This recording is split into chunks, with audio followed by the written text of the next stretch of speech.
మా గ్రామ భవిష్యత్తును కూడా దృష్టిలో పెట్టుకోండి.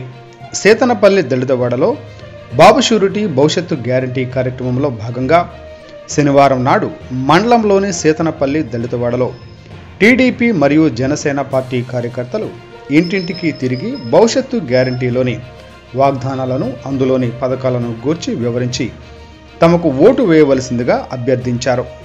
ప్రస్తుతం రాష్ట్రం అభివృద్ధి అంశంలో బాగా వెనుకబడి ఉందని, నిరుద్యోగులు, ఉద్యోగస్తులు, అంగన్వాడీ కార్యకర్తలు, ఉపాధ్యాయ సంఘాలు, ముఖ్యంగా ఎస్సీ, ఎస్టీ, మైనారిటీ, బీసీ వర్గాల ప్రజలు అధికార పార్టీపై నమ్మకం కోల్పోయారని ఈ సందర్భంగా గుర్తు చేశారు.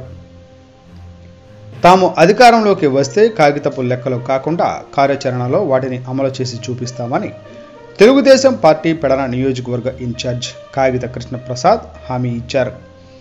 తదుపరి గ్రామంలోని సమస్యల గురించి అడిగి తెలుసుకున్నారు. సేతనపల్లి దళితవాడలో తమ ఇళ్లను ఆనుకుని అక్రమంగా చేపల చెరువులు త్రవ్వకాలు దేవస్థాన భూములలో జరిగిన విషయాన్ని ప్రధానంగా గ్రామస్తులు ఆయన ముందు ఉంచారు. ఆ చెరువుల త్రవ్వకాల వల్ల తమ గ్రామం కాలుష్యపు కోరల్లో చిక్కుకుంటుందని, తమ బ్రతుకులు చిన్నాభిన్నమవుతున్నాయని, ప్రక్కన ఉన్న మండలాల్లోని 16 గ్రామాలకు మంచినీటిని అందిస్తున్న 50 ఎకరాల మెగా రక్షిత మంచినీటి చెరువు పూర్తిగా కాలుష్యం అవుతుందని వివరించారు.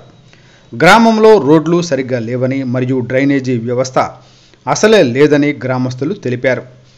గ్రామస్తుల సమస్యల్ని అధికారంలోకి రాగానే ఖచ్చితంగా పరిష్కరించి తీరుతామని కృష్ణప్రసాద్ హామీ ఇచ్చారు.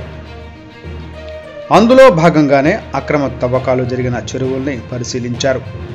ఈ కార్యక్రమంలో టీడీపీ పెడన నియోజకవర్గ పరిశీలకులు సాదరబోయిన ఏడుకొండలు, మండల పార్టీ అధ్యక్షులు ఒడుగు తులసీరావు, టీఎన్టీఈసీ రాష్ట్ర కార్యవర్గ సభ్యులు నెక్కంటి విజయ్ భాస్కర్ రావు, టీఎన్టీఈసీ కార్యవర్గ సభ్యులు నడకుదుటి ఆంజనేయులు, తెలుగు యువత సెక్రటరీ వలవల తాతాజీ, బాబు, చేకూరి వెంకట్రావు, మాటూరి పెదబాబు, జనసేన నాయకుడు నాగబాబు, కోనసాని శ్రీను, సాల్మన్ రాజు, దాసరి బాలజేసు, అల్లూరి సత్యనారాయణ మరియు కృత్తివెన్ను, బంటుమిల్లి మండలాలలోని పార్టీ కార్యకర్తలు అధిక సంఖ్యలో పాల్గొన్నారు.